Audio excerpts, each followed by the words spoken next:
Hello, എല്ലാവർക്കും നമസ്കാരം. നിങ്ങളെവരും കാത്തിരിക്കുന്ന അലീനയുടെ നാളത്തെ വിശേഷവും അതുപോലെ തന്നെ ഇനി വരാനിരിക്കുന്ന നെക്സ്റ്റ് വീക്ക് പ്രമോയാണ് കേട്ടോ ഞാൻ പറയാൻ പോകുന്നത്. അപ്പൊ വിശേഷത്തിലേക്ക് കടക്കുന്നതിന് മുമ്പ് നമ്മുടെ ചാനൽ ആരെങ്കിലും ആദ്യമായിട്ട് കാണുന്നുണ്ടെങ്കിൽ ഒന്ന് സബ്സ്ക്രൈബ് ചെയ്ത് വെക്കണേ. നമ്മുടെ വീഡിയോ ഇഷ്ടപ്പെടുന്നവരാണെങ്കിൽ ഒരു ലൈക്ക് ഒരു ഹൈപ്പ് ഒക്കെ അടിച്ചിട്ട് വീഡിയോ കാണാൻ വേണ്ടി ശ്രമിക്കണേ. അപ്പൊ ഞാൻ നേരെ വിശേഷത്തിലേക്ക് തന്നെ കടക്കുകയാണ്. അപ്പൊ തുടങ്ങുമ്പോൾ തന്നെ നാളെ കാണിക്കുന്നത് ബാലചന്ദ്രനോട് സമ്മതം ചോദിക്കുകയാണ്. രോഹിത്തിനെ ഞാൻ കൊണ്ടുപോയിക്കോട്ടെ ചരണിനെ കാണിക്കാനായിട്ട്, അവനൊരു ചെറിയൊരു ആഗ്രഹം ഉണ്ടെന്ന് പറഞ്ഞു.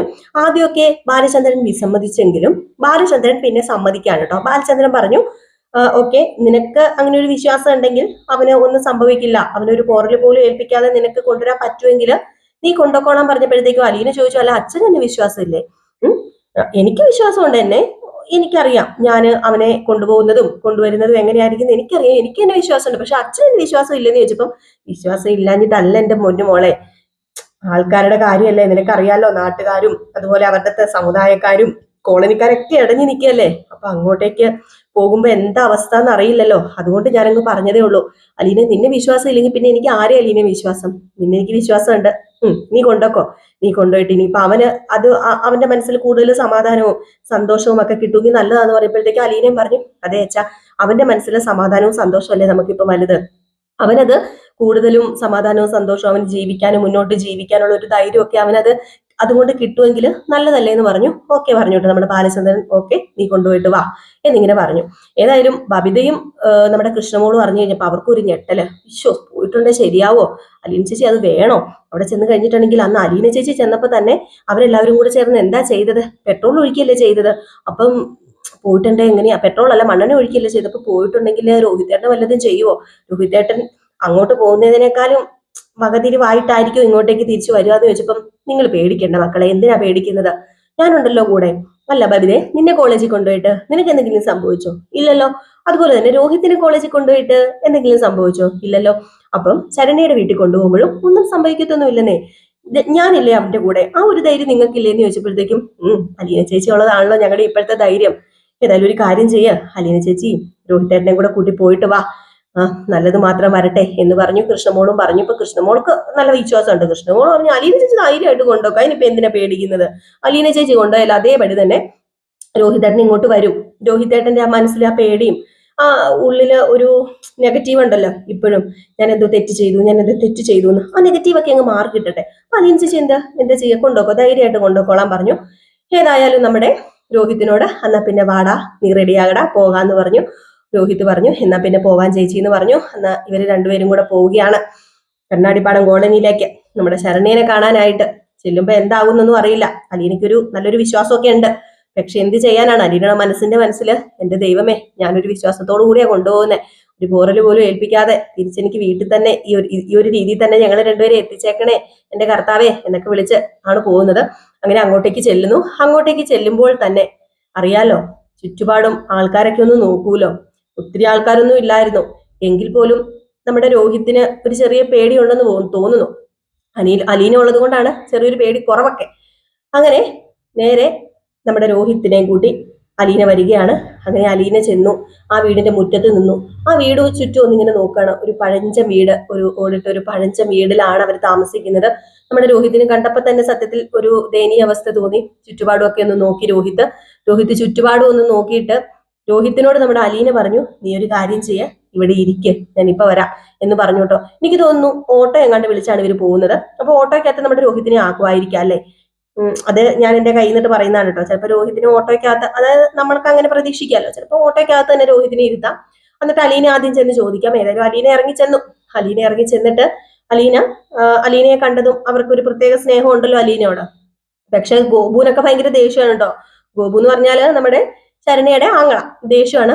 അങ്ങനെ ശരണ്യയുടെ അമ്മ അലീനയെ കണ്ടതും ആ കേറി വാ മോളെ എന്ന് പറഞ്ഞു.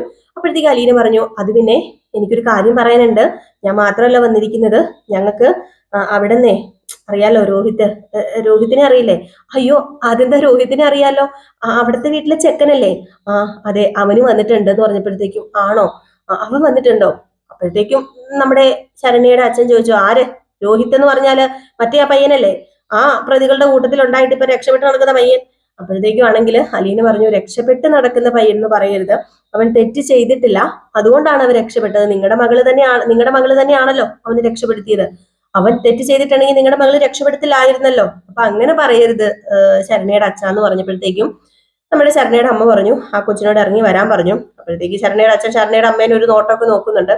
എങ്കിലും പോട്ടെ, സാരമില്ല എന്നുള്ള രീതിയിൽ നമ്മുടെ അലീന പതുക്കെ രോഹിത്തിനെ വിളിച്ച് രോഹിത് വന്നു. രോഹിത് വന്നതേ ചുറ്റുപാടും ഒക്കെ ഒന്ന് നോക്കി എല്ലാവരുടെയും ആ ഒരു മുഖഭാവങ്ങളൊക്കെ നോക്കുന്നുണ്ട്. ശരണയുടെ അച്ഛന്റെ മനസ്സിൽ ഇപ്പോഴും ഗൗരവം തന്നെയാണ്.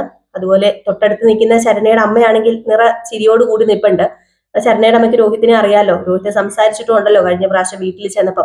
ഏതായാലും ഈ സമയത്ത് മോനെ കയറി നീ എന്താ അവിടെ നിൽക്കുന്നത്, കയറി വരാൻ പറഞ്ഞു. അപ്പോഴത്തേക്കും അലീന പറഞ്ഞ അല്ല പ്രശ്നമുണ്ടോ, നാട്ടുകാരൊക്കെ വല്ല വിഷയവും ഉണ്ടാക്കുമോ എന്ന് ചോദിക്കുമ്പോ ഏയ് എന്ത് നാട്ടുകാര്, ഞങ്ങളിപ്പൊ നാട്ടുകാരൊന്നും നോക്കാറില്ല. ഇപ്പൊ രാഷ്ട്രീയക്കാരോ സമുദായക്കാരോ നാട്ടുകാരോ ഒന്നും ഞങ്ങളുടെ വീട്ടിലേക്ക് പോലും അടുക്കാറില്ല. അവള് മൊഴിമാറ്റി പറഞ്ഞതുകൊണ്ട് അവരിൽ നിന്നുള്ള സഹകരണമൊക്കെ നഷ്ടപ്പെട്ടു കഴിഞ്ഞു എന്ന് പറഞ്ഞു. അപ്പോഴത്തേക്ക് നമ്മുടെ രോഹിത് കൈ കൂപ്പാണ് കേട്ടോ. കൈ കൂപ്പിയിട്ട് പറഞ്ഞു എന്നോട് ക്ഷമിക്കണം, ഞാൻ തെറ്റ് ചെയ്തോ എന്ന് ചോദിച്ചാല് എനിക്കറിയില്ല, ഞാൻ തെറ്റ് ചെയ്തിട്ടില്ലെന്നാണ് എന്റെ വിശ്വാസം. പക്ഷെ അവിടെ ആ ഒരു സാഹചര്യം നടന്നപ്പോൾ ഞാൻ അവിടെ ഉണ്ടായിപ്പോയി. അത് ചിലപ്പോൾ എന്റെ തെറ്റായിരിക്കാം.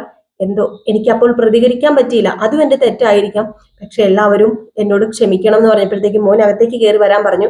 അങ്ങനെ അകത്തേക്ക് കയറി വന്നു. അകത്തേക്ക് കയറി വന്നതും അലീനയുടെ അച്ഛന്റെ അല്ല ശരണയുടെ അച്ഛന്റെ മുമ്പിൽ ചെന്നിട്ട് പറഞ്ഞു എനിക്കറിയാം നിങ്ങളുടെ മാനസികാവസ്ഥ എത്രമാത്രം മോശകരമായിരിക്കുമെന്ന്, നിങ്ങൾ ഏതവസ്ഥയിലൂടെയാണ് കടന്നു പോയതെന്നൊക്കെ എനിക്ക് മനസ്സിലാകും. അതൊക്കെ എനിക്ക് നന്നായിട്ട് അറിയാം. നിങ്ങളെപ്പോലെ തന്നെ തെറ്റിദ്ധരിപ്പിക്കപ്പെട്ട ഒരാളായി പോയി ഞാൻ. അവിടെ ചെന്നത് എന്തിനായിരുന്നു എന്നൊക്കെ എനിക്ക് പിന്നെ തോന്നിയിട്ടുണ്ട്. പക്ഷെ എനിക്കറിയില്ല, എന്റെ നാക്ക് പൊങ്ങിയില്ല. ആ ഒരു അവസ്ഥയൊന്നും എനിക്ക് ഓർത്തെടുക്കാൻ കൂടി പറ്റണില്ല. എനിക്ക് ഒന്ന് മാത്രം അറിയാം, ഞാൻ ഒരിക്കലും അവരെ പോലെ ഒന്നും ആവില്ല. ഞാൻ ഒരിക്കലും ഒന്നും അറിഞ്ഞുകൊണ്ട് ചെയ്തതല്ല. ഞാൻ തെറ്റുകാരനായിരിക്കാം നിങ്ങളുടെ മുമ്പിലൊക്കെ. പക്ഷെ എനിക്ക് മാപ്പ് തരണം എന്ന് പറഞ്ഞപ്പോഴത്തേക്കും നമ്മുടെ അലീന വിശദീകരിച്ച് കൂടുതൽ കാര്യങ്ങളൊക്കെ സംസാരിക്കാൻ തുടങ്ങി.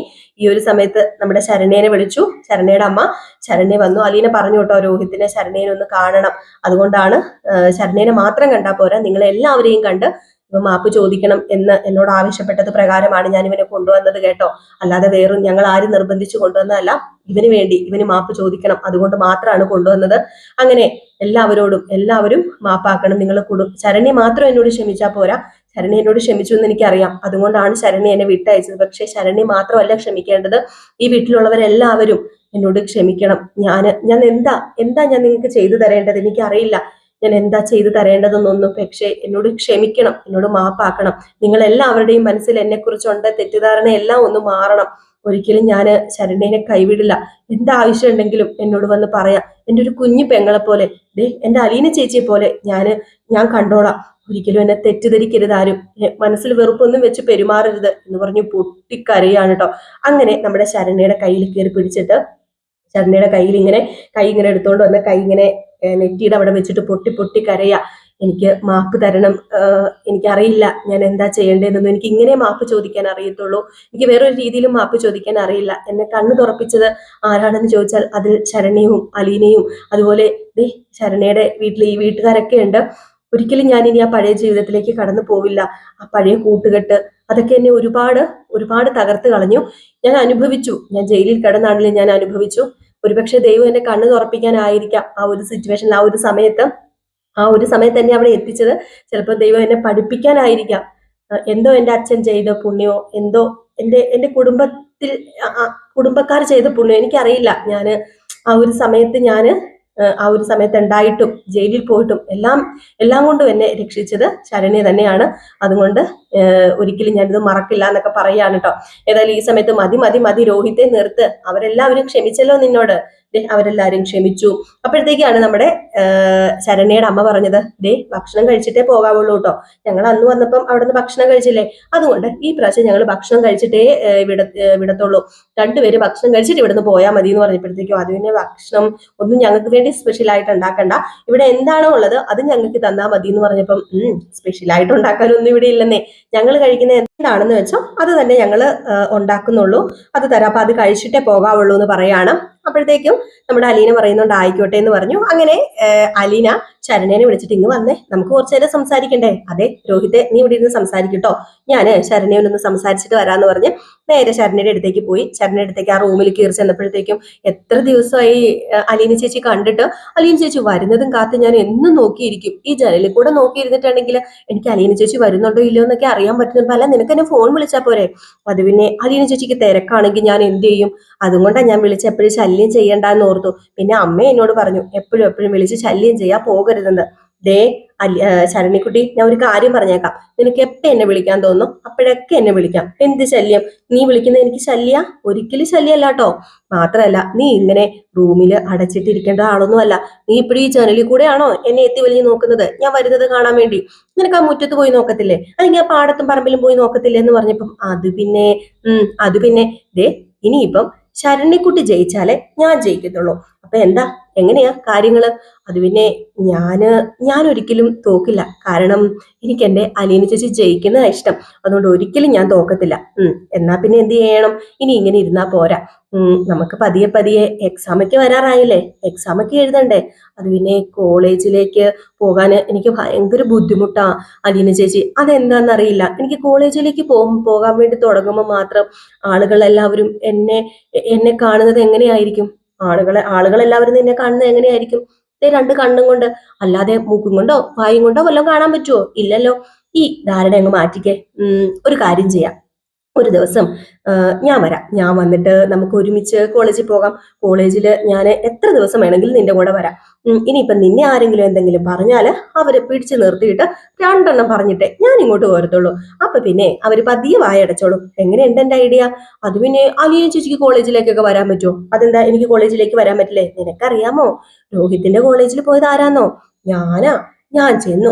എന്നിട്ട് അവിടുത്തെ മാനേജർ അച്ഛനോട് പറഞ്ഞു, മര്യാദയ്ക്ക് എന്റെ രോഹിത്തിനെ ഇവിടെ പഠിക്കാൻ എടുത്തോണം, ഇല്ലെങ്കിലുണ്ടല്ലോ ഞാൻ വെടിവെച്ച് കൊല്ലൂന്ന്. അങ്ങനെയൊക്കെ അലീന ചേച്ചി പറഞ്ഞോ? ഞാൻ അങ്ങനെ പറഞ്ഞു. അപ്പൊ എന്ത് ചെയ്തു? രോഹിത്തിനെ എടുത്തു. അപ്പൊ പറഞ്ഞപ്പോ രോഹിത്തേട്ടനെ എടുത്തു. എന്റെ പൊന്നു പൊട്ടി പെണ്ണെ, നീ ഒരു പൊട്ടിക്കളിയായി പോയല്ലോ. വെറുതെ അല്ല. ഇങ്ങനെ പൊട്ടിക്കളി ആവരുത് കേട്ടോ. ഇനി ഞാൻ അവിടെ ചെന്നിട്ട് അച്ഛന്റെ കാലും കൈയും പിടിച്ചു പറഞ്ഞു, ദയവ് ചെയ്ത് എന്റെ രോഹിത്തിനെ എക്സാം എഴുതാൻ അനുവദിക്കണമെന്ന്. അങ്ങനെ പറഞ്ഞിട്ടൊന്നും അച്ഛൻ കേട്ടില്ലെന്നേ. പിന്നെ എന്റെ കയ്യിലുള്ള കുറച്ച് പൊടിമരുന്നുകളൊക്കെ അങ്ങ് ഉപയോഗിച്ചു. അതൊക്കെ ഉപയോഗിച്ച് കഴിഞ്ഞപ്പോഴത്തേക്കും അച്ഛൻ എന്തോ അങ്ങ് ഷോക്ക് അടിച്ച പോലെ ആയിപ്പോയി. കുറച്ച് ദിവസം കഴിഞ്ഞപ്പോഴത്തേക്കും അച്ഛൻ വിളിക്കുകയാണ്, ഹലോ അലീനയെ ഇങ്ങോട്ടൊന്ന് വരണം, എനിക്ക് അലീനെ ഒന്ന് കാണണം, രോഹിത്തും ഇങ്ങോട്ടൊന്ന് വരണം എന്ന്. അവിടെ ചെന്നപ്പോഴല്ലേ അച്ഛൻ ഒടിഞ്ഞു വീണു എന്റെ മുമ്പില്. രോഹിത്തിനെ പഠിക്കാന് എക്സാം എഴുതാനും സമ്മതിച്ചു, കോളേജിൽ എടുത്തു എന്ന് പറഞ്ഞപ്പോ, ആണോ എന്നാല് എന്നാല് എന്നാല് എന്നാലെന്നാ നീയും പോകുന്നുണ്ടോ കോളേജില്? എനിക്കും പോണം, എനിക്ക് പഠിക്കണം. എനിക്ക് പഠിച്ചിട്ട്, ഞാൻ പറഞ്ഞല്ലോ കുറച്ച് ആഗ്രഹങ്ങളൊക്കെ ഉണ്ട്. എനിക്ക് പഠിച്ച് വലിയ ആളൊന്നും ആകണ്ട, പക്ഷെ എല്ലാവരുടെയും മുമ്പില് തല ഉയർത്തിപ്പിടിച്ച് നിൽക്കണം. ഇതേ ഇപ്പം അതിജീവിത എന്നുള്ളൊരു പേരുണ്ടല്ലോ എനിക്ക്, അതൊക്കെ മാറണം. എന്നിട്ട് എല്ലാവരുടെയും മുമ്പിൽ തല ഉയർത്തിപ്പിടിച്ച് നിന്ന് എൻ്റെ അച്ഛനെയും അമ്മയൊക്കെ എല്ലാവരുടെയും ഈ നാട്ടുകാരുടെയും എല്ലാവരുടെയും മുമ്പിൽ തല ഉയർത്തിപ്പിടിച്ച് കാണിക്കണം എനിക്ക്. അതിന് എന്താ ചെയ്യേണ്ടത്? കോളേജിൽ പോകണ്ടേ? പഠിക്കണ്ടേ? പഠിക്കണം, കോളേജിൽ പോകണം. എന്നാ പിന്നെ റെഡി ആയിക്കോ, നമുക്ക് ഈ തിങ്കളാഴ്ച തന്നെ കോളേജിലേക്ക് പോയേക്കാം. എന്താ കുഴപ്പമുണ്ടോ? ഒരു കുഴപ്പമില്ല. അലീന ചേച്ചി ഉണ്ടെങ്കിൽ ഞാൻ പെർഫെക്റ്റ് ഓക്കെ എന്നൊക്കെ പറയാണ്. എന്നിട്ട് ഏതായാലും ഇവര് ആഹാരമൊക്കെ കഴിച്ചിട്ടാട്ടോ ഇവിടുത്തെ പോകുന്നത്. ഈ ഒരു സമയത്ത് നമ്മുടെ ഷാജീനെ കാണുന്നുണ്ട്. ഷാജീനെ കണ്ടിട്ട് ഷാജിയുടെ വീട്ടിലേക്ക് കയറുന്നുണ്ട്. അപ്പൊ ഷാജിയുടെ അമ്മയും പെങ്ങളും ഒക്കെ അവിടെ ഉണ്ടായിരുന്നു. അങ്ങനെ രോഹിത്തിനെ പരിചയപ്പെടുത്തുന്നുണ്ട് കേട്ടോ. അപ്പൊ രോഹിത്തിന് ആദ്യമൊക്കെ ഒരു മടിയാണെങ്കിലും അവരൊക്കെ രോഹിത്തിനോട് വളരെ നല്ല രീതിയിലാണ് പെരുമാറുന്നത്. അങ്ങനെ രോഹിത്തിനോട് അലീന ചോദിക്കുന്നുണ്ട്, നിന്റെ ഇപ്പോഴത്തെ പേടിയൊക്കെ മാറിയില്ലേ? നീ ഒരുപാട് നിന്റെ മനസ്സിൽ വേദനയല്ലായിരുന്നു, ഇപ്പൊ നിന്റെ മനസ്സൊന്ന് ഫ്രീ ആയില്ലേ? ഏതെങ്കിലും വന്നത് നന്നായില്ലേ എന്ന് പറയുമ്പോൾ തീർച്ചയായിട്ടും ഇവരൊക്കെ എത്ര നല്ല മനുഷ്യരാ. സത്യം പറഞ്ഞു കഴിഞ്ഞിട്ടുണ്ടെങ്കിലേ എനിക്ക് എന്തോ എന്റെ കൂടെ ഉണ്ടായിരുന്നവന്മാരോടൊക്കെ എനിക്കൊരു ദേഷ്യവും ഒരു എന്താ പറയാ, അമ്മർക്കൊക്കെ മാക്സിമം ശിക്ഷ മേടിച്ച് കൊടുക്കുക തന്നെയാ അലീന ചേച്ചി ചെയ്യേണ്ടത്. കാരണം ഇതുപോലൊരു പാവ പെങ്കൊച്ചിനെ കയ്യിലാക്കിയിട്ട് ഹരി അവനൊന്നും വെളിയിൽ ഇറങ്ങാൻ പാടില്ല എന്ന് പറഞ്ഞപ്പോ, അതേ മോനെ അവനൊന്നും വെളിയിൽ ഇറങ്ങാൻ പാടില്ല, അതിനുവേണ്ടി നമ്മൾ പ്രയത്നിക്കണം എന്നൊക്കെ പറയുന്നുണ്ട് കേട്ടോ. ഏതായാലും നമ്മൾ ഇനിയിപ്പോ നാളെ കാണാൻ പോകുന്ന ഭാഗങ്ങളാണ് കേട്ടോ ഇതൊക്കെ. അത് കഴിഞ്ഞ് നെക്സ്റ്റ്, അതായത് തിങ്കളാഴ്ച മുതൽ അങ്ങോട്ടേക്ക് നമ്മുടെ വൈജയനെ നിർത്തി പൊരിക്കുകയാണ് കേട്ടോ കാമലയ്ക്കാണെങ്കിൽ ഇഷ്ടക്കേട് മുഖത്ത് കാണിക്കാന്ന് പറഞ്ഞാല് അത് എന്താ പറയാ, നമ്മൾ ഒരു വീട്ടിൽ ചെന്ന് നിൽക്കുമ്പോൾ ഇഷ്ടക്കേട് മുഖത്ത് കണ്ടു കഴിഞ്ഞിട്ടുണ്ടെങ്കിൽ നമുക്ക് അവിടെ നിൽക്കാൻ തോന്നുന്നു ഒരിക്കലും ഇല്ല. അപ്പൊ അത് മുഖത്ത് കാണിക്കാന്ന് പറയുമ്പോൾ ഭയങ്കരമായിട്ടും അസ്വസ്ഥത ഉണ്ടാക്കുന്ന, വെറുപ്പുണ്ടാക്കുന്ന കാര്യം. അപ്പൊ നമ്മുടെ കമല എന്ത് ചെയ്യുന്നു? ഇനിയിപ്പം യാതൊരു രക്ഷയുമില്ല. വൈജി അവിടെ നിന്ന് പോകണമെങ്കിൽ ഇഷ്ടക്കേട് തന്നെ കാണിച്ചേ പറ്റൂ. വൈജി അവിടെ നിൽക്കുമ്പം ഇനിയിപ്പോ നമ്മുടെ മുത്തശ്ശീനെ കമല നോക്കാതെ വരുമ്പോൾ കമല നോക്കുന്നില്ല, അപ്പൊ ചോദ്യം ചെയ്യും. അപ്പൊ അത് കമലക്ക് ഇഷ്ടപ്പെടത്തില്ല. പല കാര്യങ്ങളും കമല ചെയ്യുന്നത് അത് ചോദ്യം ചെയ്ത് കഴിഞ്ഞിട്ടുണ്ടെങ്കിൽ അതൊരു ഇഷ്ടക്കേട് തന്നെയല്ലേ. അപ്പൊ അതുകൊണ്ട് ആ വക കാര്യങ്ങളൊന്നും കമലക്ക് ഇഷ്ടമല്ല. അപ്പൊ കമല എങ്ങനെയെങ്കിലും അവിടുത്തെ അടിച്ചിറക്കാൻ നോക്കുകയാണ്. അലീനയാണെങ്കിൽ ഇറങ്ങിപ്പോയേ പറ്റൂ, ഇനിയിപ്പോ അവിടെ നിന്നാൽ ശരിയാവില്ല, എനിക്ക് എങ്ങനെയെങ്കിലും ഒരു ജോലി തരപ്പെടുത്തി തരണം മനുവേട്ടാന്ന് പറഞ്ഞ് മനുവിനെ വിളിക്കുന്നുണ്ട്. അങ്ങനെ പോകാൻ തീരുമാനിക്കുന്നുണ്ട്. പക്ഷേ അലീനയ്ക്ക് ഇപ്പം പോകാൻ പറ്റില്ല. വൈജ വേറെ വാടക വീടെടുത്ത് മാറുകയും ചെയ്യും. ഉടനെ തന്നെ വൈജ വാടക വീടെടുത്ത് മാറും കേട്ടോ. വാടക വീടെടുത്ത് ഒരു ഹോം നേഴ്സിനെയൊക്കെ വെച്ച് മാറുന്നുണ്ടേ. അപ്പൊ അതിനെക്കുറിച്ചുള്ള വിശേഷങ്ങൾ നാളെയും മറ്റന്നാളും ഒക്കെ ആയിട്ട് നമ്മൾ കൊണ്ടുവരാം. ഇനി ഏതായാലും നമ്മുടെ അലീനയ്ക്ക് കുറച്ച് കാര്യങ്ങളൊക്കെ ചെയ്ത് തീർക്കാനുണ്ട്. അതൊക്കെ അലീന വൃത്തിയും വെട്ടുപ്പും ആക്കിയിട്ട് ചെയ്ത് തീർക്കാണ്. അപ്പം കാത്തിരുന്ന് തന്നെ കാണാം. അപ്പൊ എല്ലാവരും കാത്തിരിക്കുക. അടിപൊളി വിശേഷങ്ങളാണ് കേട്ടോ വരാൻ പോകുന്നത്. അപ്പൊ മിസ് ചെയ്ത് കളയരുത്. അപ്പൊ നെക്സ്റ്റ് വീഡിയോ ആയിട്ട് കാണുന്നവരെ എല്ലാവർക്കും ടാറ്റ ബൈ ബൈ. ലൈക്ക് ചെയ്യാനും ഹൈപ്പ് ചെയ്യാനും മറക്കരുത്. പിന്നെ ഒരു കാര്യം മറന്നുപോയി, റിയൽ സ്റ്റോറി ന്യൂവിനകത്ത് നമ്മൾ അടുത്ത അപ്കമിങ് വിശേഷം പോസ്റ്റ് ചെയ്തിട്ടുണ്ട്. അപ്പൊ അതുകൂടെ ഒന്ന് കയറി കാണണം. ലിങ്ക് നമ്മൾ പോസ്റ്റിൽ കൊടുത്തേക്കാം. Tata bye bye.